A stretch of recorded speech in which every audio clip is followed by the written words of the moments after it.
La Martinique compte 30 670 demandeurs d'emploi, chiffre qui date d'octobre dernier, et certains secteurs peinent à recruter en parallèle. Donc, une piste de réflexion qui pourrait aider à maîtriser cette tendance, ce serait des contrats d'apprentissage. C'est ce que nous allons voir avec Charles Larcher, directeur des héritiers Habitation Clément. Merci.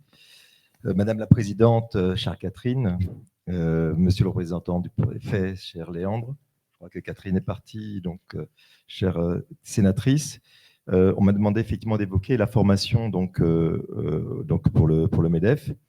Je dirais déjà, j'évoquais peut-être la doctrine du MEDEF par rapport effectivement à l'apprentissage. Bon.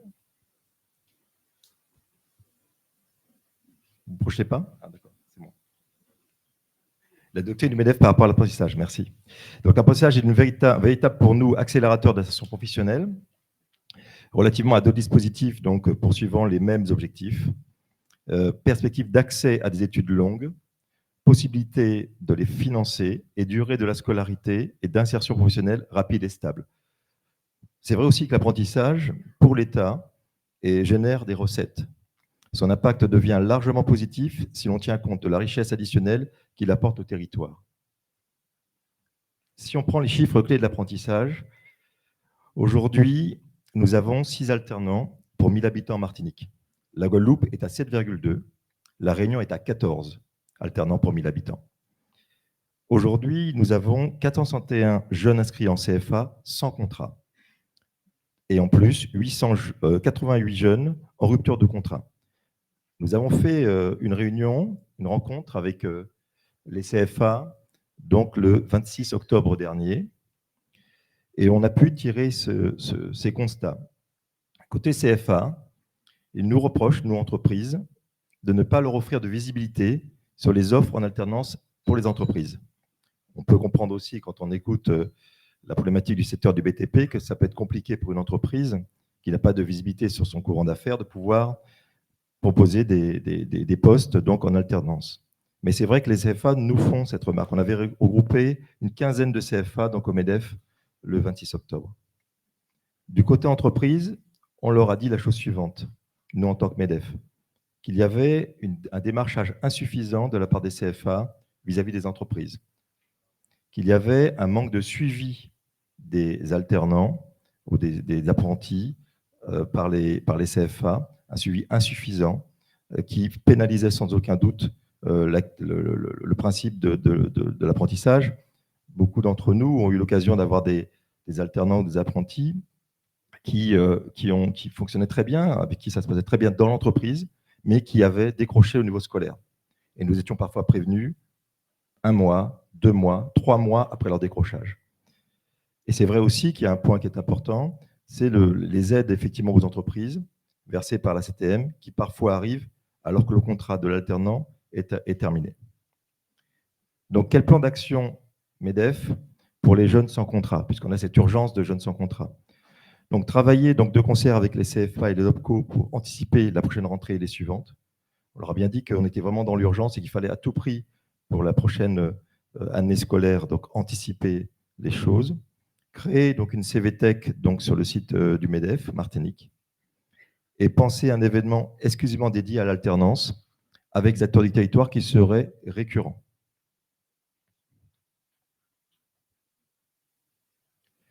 Pour vous donner quelques actions, exemples d'actions de formation sur lesquelles le MEDEF est impliqué, que ce soit en formation initiale ou continue, on peut citer un exemple que je vais détailler ensuite, la formation de conducteurs de ligne de production, formation mise en place avec le concours de l'Éducation nationale. Merci, M. Chevillard, d'être parmi nous aujourd'hui. La formation de technicien de soudure avec les OPCO et la mission locale du Sud. La formation contrôleur de gestion avec Skillfort Campus. La FEST, cybersécurité avec Orange, 16 candidats et 13 entreprises accueillantes. Et le dispositif Yanalot.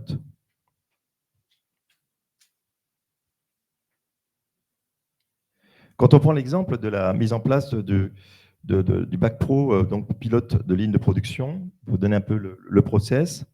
Donc aujourd'hui, en Martinique, on a aujourd'hui dans l'industrie aujourd'hui à peu près 150 entreprises sont répertoriées, chaque entreprise ayant 3, 4 lignes de production.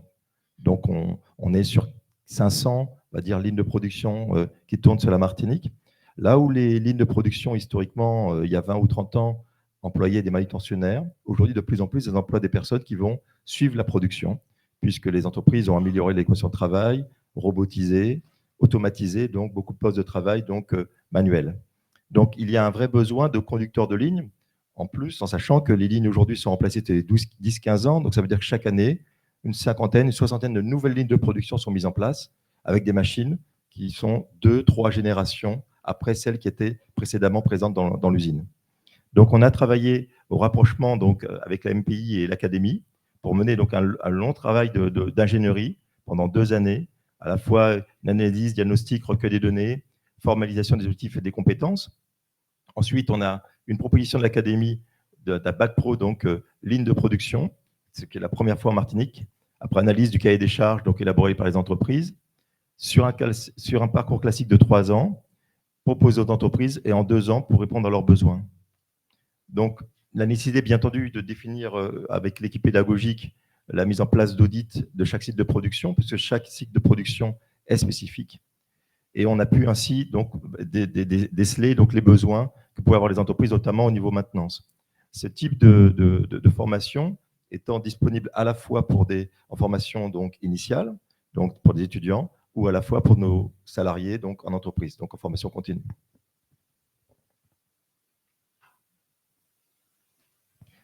Une problématique aussi importante pour nous, pour les entreprises du MEDEF, c'est la problématique de recrutement.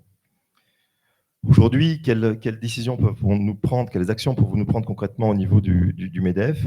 Donc, une chose que nous faisons régulièrement et que nous continuerons à faire, c'est la diffusion des CV que nous recevons au sein du réseau. C'est un point important et nous savons ô combien les entreprises ont besoin aujourd'hui d'avoir des collaborateurs efficaces.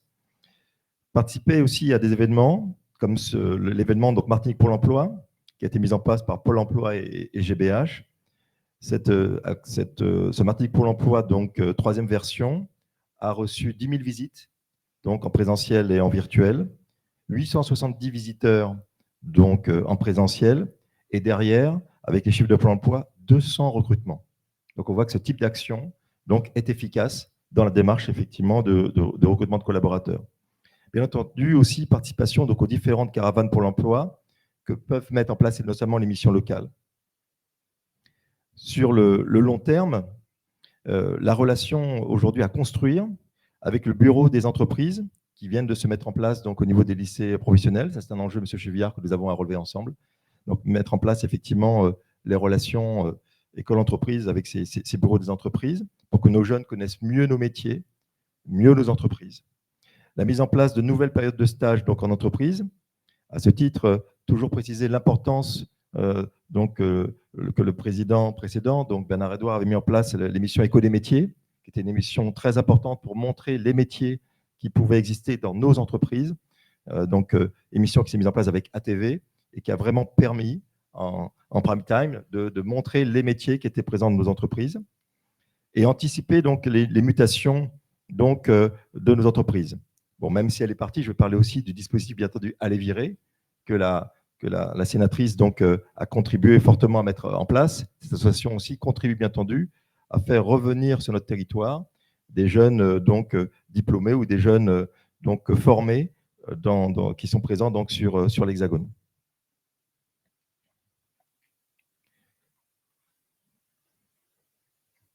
Pour finir, donc, on peut dire que pour nos salariés, donc, le MEDEF a mis en place depuis plusieurs années un club RH. Ce club RH, Léandre a pu le voir, permet effectivement, c'est un espace effectivement d'échange au niveau de nos adhérents et échange de bonnes pratiques. Et j'invite vraiment les personnes qui sont dans la salle ne pas hésiter à rejoindre ce club. C'est un point important. Nous devons être plus dynamiques sur cette partie. D'autres territoires, à La Réunion, par exemple, ils ont un club RH qui est très, très dynamique et qui aide vraiment à structurer les choses au niveau des entreprises. Donc, vraiment important pour nous de dynamiser ce club. Bien entendu, il y a une dynamique aussi que le MEDEF aide à mettre en place auprès de nos collaborateurs. Au niveau notamment, on peut citer les CQP qui ont été mis en place dans la grande distribution. Donc, un gros travail qui a été fait donc, sur des métiers en tension, tels que les métiers de chef poissonnier, de chef boulanger, de chef boucher. Donc là, le MEDEF a vraiment fortement contribué à la mise en place de ces CQP pour arriver à monter en compétence des collaborateurs qui étaient déjà présents au sein de nos entreprises. Et un webinaire donc CPF donc, qui sera organisé bientôt avec les chefs d'entreprise et la Caisse des dépôts en janvier 2024. Cela est aussi un point important. Pour conclure, bien entendu, finir sur notre semaine école entreprise. Vous savez qu'il y a aujourd'hui, depuis de très nombreuses années, donc un accord entre Éducation nationale et MEDEF, donc au niveau national, sur les rapports, donc pour l'amélioration des rapports entre les entreprises et donc l'éducation nationale. Cette année, donc le thème est fier de l'excellence de nos métiers engagés pour la jeunesse. Nous avons de prévu une trentaine d'actions donc pour cette semaine qui se déroulera du 27 novembre donc au 1er décembre, avec notamment cette table ronde qui présenteront des métiers dans différents domaines, le BTP, la grande distribution, l'automobile. Nous avons des immersions d'enseignants qui sont donc prévues au sein de nos entreprises, parce qu'on considère que plus les enseignants connaîtront les métiers et nos entreprises, mieux nos jeunes seront préparés à pouvoir intégrer nos entreprises. Et nous avons 10 visites d'entreprise donc prévues durant cette semaine qui aura lieu donc à la fin de ce mois. Je vous remercie. Merci à vous, Monsieur Larcher, pour cette présentation.